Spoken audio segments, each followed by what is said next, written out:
পারিনি মা, আমাকে এবার পড়াতে দাও মা। আরে যেতে দিন ওনাকে। জয় কৃষ্ণ মায়ের জয়, জয় মায়ের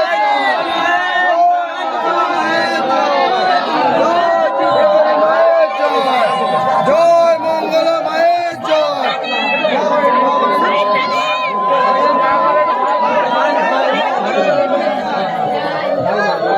hello guys, welcome back to my channel Rima's creation. আর আমি রিমা প্রতিদিনের মতন আজকেও তোমাদের কাছে একটা ছোট্ট ভিডিও নিয়ে চলে এসেছি। তো আজকের ভিডিওটা কিন্তু পুরোপুরি আলাদা। আজকের ভিডিওতে আমি কমেন্টের উত্তর দিতে চলে এসেছি। যারা যারা আমাকে অনেক অনেক কমেন্ট করেছো, অনেক অনেক ভালোবাসা দিয়েছো, তাদের আজকে সব কিছু কমেন্টের উত্তর আমি দেবো কৃষ্ণকালী মায়ের ব্যাপারে। তো প্রথমেই আমাকে ফার্স্ট কমেন্ট আমাকে একজন করেছেন যে কৃষ্ণকালী মায়ের কাছে আমরা যাব কিভাবে। যদি তোমরা যেখান থেকে এসো, যদি বর্ধমান স্টেশন থেকে তোমরা কৃষ্ণকালী মন্দির আসবে টোটোতে করে, তোমরা বর্ধমান স্টেশনে বলবে যে টোটো ভাড়া 30 টাকা নেবে, হ্যাচারি রোড কৃষ্ণকালী মায়ের মন্দির যাবো। আর যারা আলিশা বাস স্ট্যান্ড থেকে আসবে তারা কিন্তু অতি অবশ্যই 20 টাকার টোটো ভাড়া নেবে। অনেক সময় প্যাসেঞ্জার না থাকলেও কিন্তু 30 টাকার টোটো ভাড়া নেওয়া হয়। তো তোমরা বলবে হ্যাচারি রোড 5 নম্বর ইসলাবাদ, হ্যাচারি রোডের কৃষ্ণকালী মায়ের মন্দিরে যাব।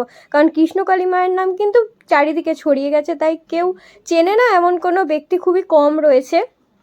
এবার তোমরা প্রথমে বলেছো যে সেকেন্ড কমেন্ট, তোমরা আমাকে বলেছো যে মায়ের কৃপা পেতে গেলে কি কি করতে হবে। তো মায়ের কৃপা পেতে গেলে প্রথমেই তোমাদেরকে মনে রাখতে হবে ভক্তি, শ্রদ্ধা, বিশ্বাস। এই 3টে জিনিস তোমাদেরকে মনে রাখতে হবে। আর সেকেন্ড, তোমাদেরকে কিন্তু প্রত্যেক দিন 108 বার করে কৃষ্ণ নাম জপ করতে হবে। মানে জয় কৃষ্ণকালী মায়ের জপ, এটা কিন্তু 108 বার করে উচ্চারণ করতে হবে। মনে মনে বলো। তোমরা মায়ের ফটোর সামনে বসে, তোমরা মনে মনে যেখানে খুশি তোমরা ঘরে বসে মায়ের জপ নাম করতে পারো। আর অতি অবশ্যই কিন্তু মায়ের কাছে এসে একবার ত্রিশূলের ছোঁয়া ছোঁয়াবে। কারণ মায়ের ত্রিশূলের মধ্যে কিন্তু একটা অলৌকিক শক্তি আছে, যেটা মা মঙ্গল থেকে শনিবার পর্যন্ত সমস্ত ভক্তদের গায়ে ছোঁয়ান। অনেকের প্রবলেমের কথা মা শোনেন, অনেকের প্রবলেম সলভ হয়, সেটা কিন্তু মায়ের কাছে এসে তারা বলে। তো তোমরা অতি অবশ্যই মঙ্গলবার থেকে শনিবার কিন্তু একবার এসে অতি অবশ্যই ত্রিশূলের ছোঁয়া ছবে। আর যারা দূরে আছেন, যারা আসতে পারছেন না, তাদের উদ্দেশ্যে বলছি, তারা কিন্তু অতি অবশ্যই ঘরে বসে জয় কৃষ্ণকালী মায়ের জয়, জয় কৃষ্ণকালী মায়ের জয়, এইভাবে কিন্তু 108 বার উচ্চারণ করতে থাকুন। দেখবেন আপনাদের অনেকটা মনে শান্তি আসবে, অনেকটা আপনাদের প্রবলেম সলভ হবে। আর আপনাদের প্রবলেম সলভ হলে আমরা অতি অবশ্যই কিন্তু মায়ের কাছে এসে সেটা বলবেন বা মায়ের কাছে একবার হলেও আসবেন।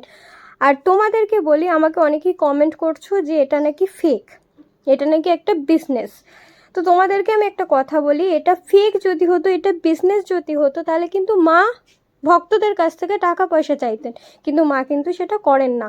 মা কিন্তু ভক্তদেরকে বলেন তোমরা ভালো থেকো, তোমরা খালি হাতে এসো, তোমরা কিছু নিয়ে আসতে হবে না, মনে ভক্তি বিশ্বাস নিয়ে এসো, তোমরা ভরা হাতে যাও। তো এর ব্যাপারটা হচ্ছে তোমরা খালি হাতে এসো, কেন কিচ্ছু নিয়ে তোমাদেরকে কিন্তু আসতে হবে না। আর তোমরা যারা এসব বলো যে এটা ফেক বিজনেস, তাহলে তো কোনো মানুষ এটা বলতো না যে তোমরা খালি হাতে এসো, তোমরা ভরা হাতে যাও। তাহলে তো বলতো তোমরা অনেক টাকা নিয়ে এসো, তারপর আমি তার প্রবলেম সলভ করব। এটা কিন্তু কখনোই মঙ্গলা মা সেই কথাটা কিন্তু বলেন না। আর তোমরা অতি অবশ্যই অনেকের ভিডিও দেখেছো, আমার ভিডিও দেখেছো, সবার ভিডিওতেই দেখবে মঙ্গলা মা কিন্তু কারোর কাছ থেকে কোনো টাকা পয়সা চায় না। তাই এইসব ভুলভাল কমেন্ট কিন্তু তোমরা করো না যে মঙ্গলা মা ফেক, মঙ্গলা মা বিজনেস খুলে বসেছেন, এইসব কিন্তু কোনো কথা নেই।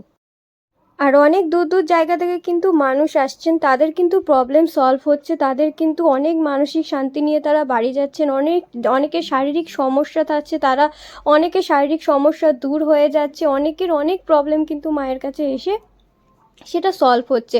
তাই তোমরাও একবার এসো মায়ের মন্দিরে, একবার এসে তোমরাও দেখো যে মা, আর মা সত্যিই সমস্ত ভক্তদের কাছে গিয়ে গিয়ে তাদের প্রবলেমের কথা শোনেন। তো তোমরাও একবার এসে তোমাদের প্রবলেমের কথা মায়ের সাথে শেয়ার করো। তো ভিডিওটা যদি তোমাদের ভালো লেগে থাকে অতি অবশ্যই একটা লাইক করে দেবে। আর অতি অবশ্যই আমাকে একটা ছোট্ট কমেন্টে লিখবে জয় কৃষ্ণকালী মায়ের জয়। কারণ প্রত্যেকটা ভিডিওতে তোমরা আমাকে অনেক অনেক ভালোবাসা দিয়েছো, তোমরা আমার এভাবেই পাশে থেকো। আর দেখো কত মানুষের ভিড়, মঙ্গলা মায়ের মানে প্রবলেমের কথা তারা বলতে এসেছেন, মঙ্গলা মায়ের ত্রিশূলের ছোঁয়া তারা ছোঁয়াতে এসেছেন। তাই তোমরা যারা অনেকে অনেক প্রবলেম পড়ে আছো, কিছুতেই কিছু মিটছে না, কিছুতেই কোনো সমস্যার সমাধান তোমরা পাচ্ছ না, কিন্তু তোমরা অতি অবশ্যই তাহলে কিন্তু একবার মায়ের মন্দিরে এসো। মায়ের মন্দিরে এসে মাকে বলো, আশা করি তোমাদের প্রবলেম কিন্তু মিটে যাবে। তো দেখা হবে আবার নেক্সট ভিডিওতে। সবাই ভালো থেকো, সুস্থ থেকো। জয় কৃষ্ণকালী মা।